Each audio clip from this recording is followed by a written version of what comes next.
Salut, aujourd'hui une nouvelle vidéo, cette fois-ci sur un MacBook Air M2. Pour ceux qui ne connaissent pas, c'est le nouveau format de chez Apple. Donc il s'agit d'un A2681 MacBook Air 13 pouces M2. Qu'est-ce qui s'est passé avec cela? Il s'est arrêté du jour au lendemain sans raison. Bon, il est déjà ouvert, j'ai fait déjà un pré-diagnostic, mais je voulais vous montrer quelque chose sur la carte. C'est des modèles assez spéciaux dans le sens qu'ils se ressemblent plus à un iPad qu'à un MacBook Air. Pourquoi je dis ça? Par exemple, le Shield qui vient sur la carte mère. Pour accéder à la carte mère, en fait, pour faire des mesures sur la carte, on doit enlever cette Shield. À faire attention, il est très fragile et si on l'enlève, on va dire si on le force, là vous allez voir, là ici par exemple, il s'est tordu. Dans les manuels de réparation de chez Apple, cette shield là, il est à remplacer à chaque manipulation de la carte. Si on fait quelque chose ou si on l'enlève, il faut commander un autre shield de pâte thermique et aussi un pochoir pour pouvoir faire la distribution de pâte thermique. Il s'agit d'une panne assez simple. Quand j'ai mis le multimètre USB-C, il me montrait seulement 5 volts, donc il ne veut pas démarrer. Il ne va pas essayer de charger ou quelque chose. Mais j'étais surpris qu'on n'a pas du tout de consommation. En général, que ce soit un court-circuit ou qu'il s'agit d'un défaut sur les 3217, sur les CD3217, on a quand même une petite consommation.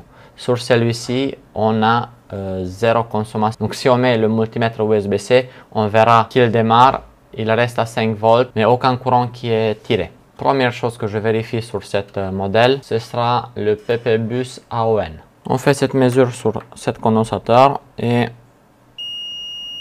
comme vous voyez, on a un court-circuit.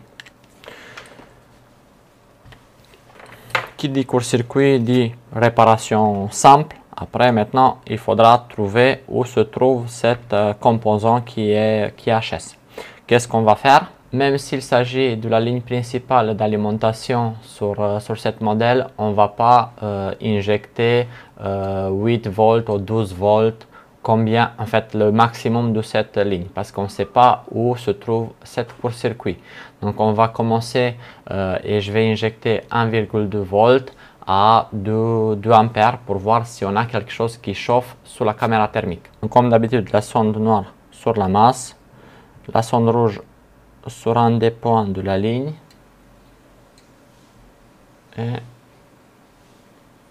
alors on a un petit endroit ici qui commence à chauffer. Hop, donc c'est ici. On va essayer d'approcher pour voir un peu mieux. De ce que je vois sur la caméra thermique, il s'agit de cette composant là, comme par hasard, un petit condensateur. Et si on zoome, hop, on peut voir là qu'il est cassé ici. Et on dirait qu'il est fissuré à ce niveau là et aussi là ici. Il s'agit de cet condensateur, donc toujours PP-Bus AON Right Speaker. Donc il s'agit de l'alimentation des amplificateurs pour les autres parleurs. On va l'enlever et par la suite on verra si on a toujours le court-circuit ou pas.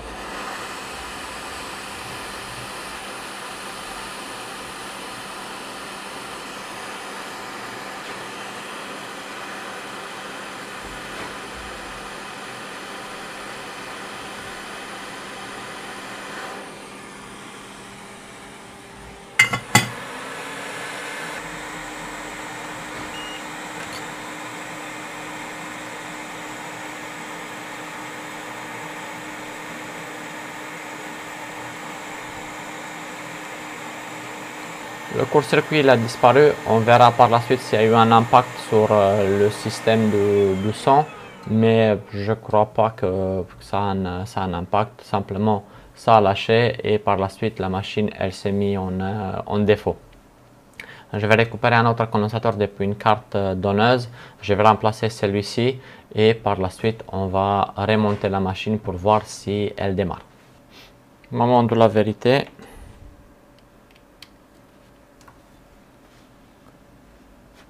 « 5 volts, 20 volts et on a la pomme.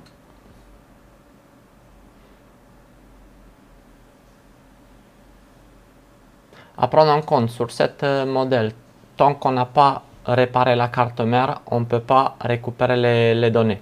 Donc faites toujours attention, sauvegardez vos données. C'est des appareils très sensibles. On a eu pas mal avec de dégâts liquides qui n'étaient pas réparables parce qu'il y a certains endroits où l'eau a coulé. La carte mère elle est plus fragile et plus fine. Donc il y a des couches de la carte mère qui s'enlèvent et la réparation devient impossible. C'est tout pour aujourd'hui, à la prochaine.